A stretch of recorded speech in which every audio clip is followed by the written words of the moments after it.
کہ سامنے والے کے اوپر کچھ تکلیف آئی یا کچھ آئی, ایک تو پہلے یہ جج کرنا کہ ہاں ان کو تو ہدایت ملیں گی نہیں, یہ تو اللہ تعالیٰ تو ان کو کبھی معاف ہی نہیں کریں گے, تو اس کے بارے میں پھر یاد رکھے. پھر اللہ تعالیٰ کیا فرماتے ہیں کہ جو اس طرح سے بات کرتا ہے نا کہ ہاں یہ ان کو تو ہدایت ہی نہیں ملیں گی یا تو یہ تو سدھریں گے ہی نہیں, تو اللہ تعالیٰ ان کو ہدایت دیں گے. اور ہو سکتا ہے پھر اللہ تعالیٰ اللہ نہ کرے کہ خود ایسا کہنے والے سے جو ہے وہ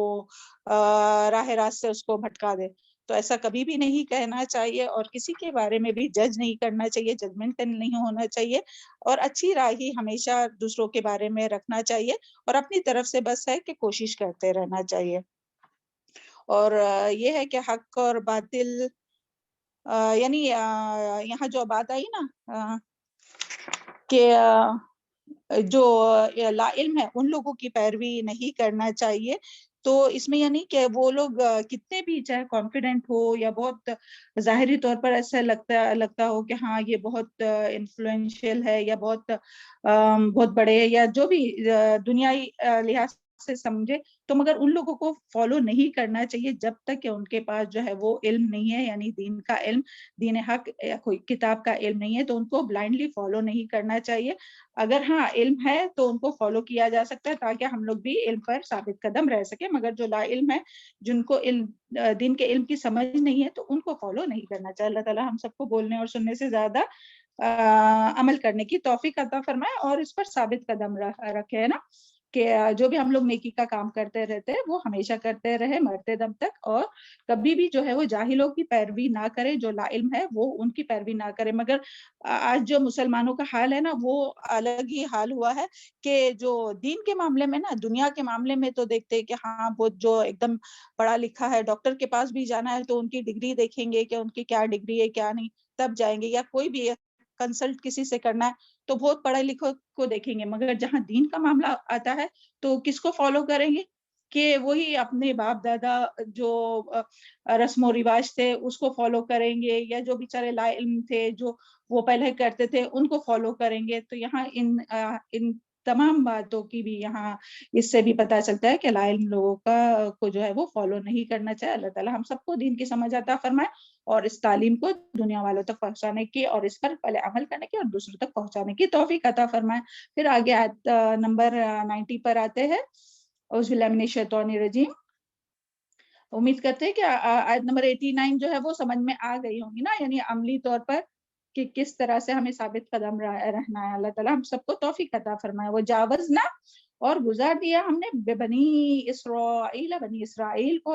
البحر, سمندر سے, فاتبعہم, پھر پیچھا کیا ان کا فرعون نے, وجنودہ, اور اس کے لشکروں نے, بغین,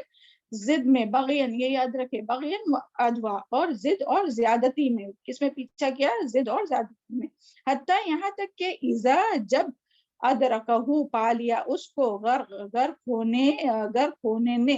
قولا, کہا, آمنتو, میں ایمان لے آیا, انہو, بے شک وہ, لا الہ, نہیں کوئی الہ, الا, مگر, الذی, وہ ہستی, آمنتا, ایمان لائے, بھی, اس پر, بنو اسرائیل,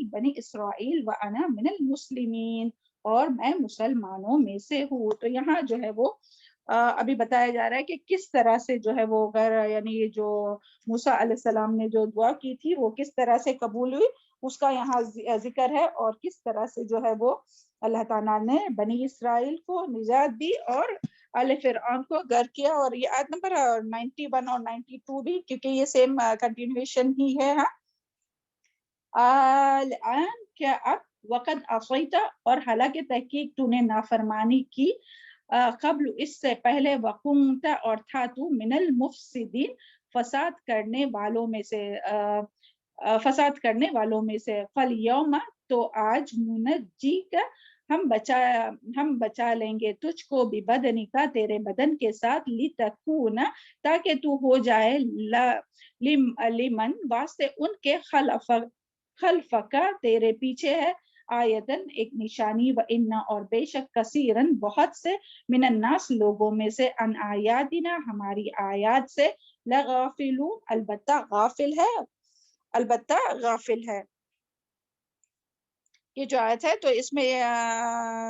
جو ہے وہ بنی اسرائیل کے یعنی نجات کے بارے میں کہ کس طرح اللہ تعالیٰ نے بنی اسرائیل کو نجات عطا فرمائی اور کس طرح فرعون اور آل فرعون جو ہے وہ غرق ہوئے اس کے بارے میں یہاں بات آئی ہے. تو اس کے تفسیر میں آتا ہے کہ اس مقام پر یعنی اللہ تعالیٰ نے فرعون اور اس کے لشکروں کے غرق ہونے کی کیفیت یہاں بیان کی ہے کہ بنی اسرائیل جب موسیٰ علیہ السلام کے ساتھ جب مصر سے نکلے جیسا کہ کہا گیا ہے تفسیر میں آتا ہے کہ وہ جو ہے وہ موسیٰ علیہ السلام جو ہے وہ سب یعنی بچوں وغیرہ کو سب